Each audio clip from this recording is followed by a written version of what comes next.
السلام عليكم، نتمنىكم كاملين تكونوا بخير وعلى خير وانتم كتشاهدوا هذا الفيديو. اليوم غندير معكم الطورطه ديال اوكيتي، كتجي غزاله وسهله التحضير. حتى المبتدئات يمكن لهم يصايبوها. صافي هنايا راني وجدت الكريمات، كنوجد قبل ما نبدا. درت هنايا 500 غرام ديال الكريمه وماسكابون. هنا كريمه بالشوكولا. هادشي كنوجدو ليلة قبل كراميل. صافي كلهم كنديرهم وكنبدا نخدم. درت شوية باش تلصق لاصقة ليا ديك الجينواز متبقاش تتحرك. درت السيرو حتى هو بنص كاس ديال الما، نص كاس ديال السكر، حامضة أو فاني. خليه يطبخ 5 دقايق صافي وكنبدا نخدم به. حاولوا البنات متسقيوهاش بزاف، هادو اللي كيجيو فرديين. الجينواز كتجي فردية كتكون رطبة بزاف. صافي هنايا درت الكولي ديال الفريز. صافي وهنايا عاوتاني غندير بالشوكولا. نسقيو غير الوسط متسقيوش الجناب باش متهبطش.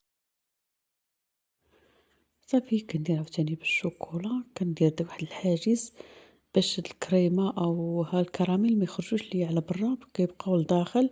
كندير حبيبات ديال الشوكولا. صافي وكنغطي عاوتاني بالكريمة كيما موضح لكم في الفيديو. هاد الكريمة ديال الشوكولات كتجي واقفة. صافي ملي كنسالي كنحاول ندهنها غير من الوجه اللي يكون على وجه الكريمة، والآخر تيبقى هكاك ناشف، ما ديروش فيه باش ما يجيكمش فازك. ملي تجيو تخدموا به يجيكم ساهل.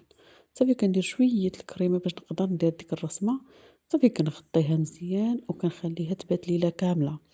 صافي كنحط الرسمة، كنبدا نرسم اوكيتي على الوجه ديال الطورطة. هي راه ساهلة. صافي وكنكون مطربة الكريمات الألوان اللي محتاجة أنا.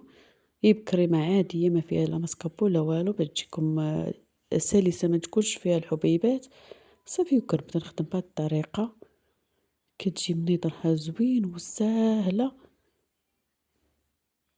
هاد الأوكيتي كاينة طرق كتيرة فيها بزاف، ولكن هاد الطريقة أنا خدماها راه شحال من وحدة. هاد الطريقة كتجيني ساهلة وعملية.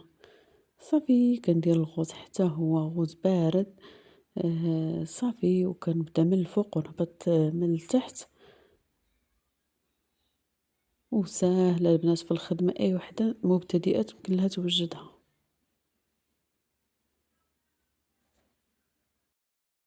هي راه ساهلة في الخدمة، خاصها شوية التركيز. صافي نتمنى تعجبكم أوكيتي اللي وجدت معاكم، راه ساهلة البنات، أي وحدة يمكن لها توجدها. صافي ندير واحد الخط هكايا ديال الشوكولا باش تبان ليا الوجه ديال أوكيتي. صافي الفويم كنديرو بالصفار، العينين كحلين بحال اللي في الرسمة تماما. داكشي اللي صيفطت ليا مولاتها وعجباتها وقالت لي ما تصحبش لي تكون زعما هكا بهاد الصورة هادي، انها في المباشرة كتبان بحال ديال بصح. نتمنى يعجبكم الفيديو وما تنساوناش بالبارطاج ولايكات البنات. شكرا على المشاهدة.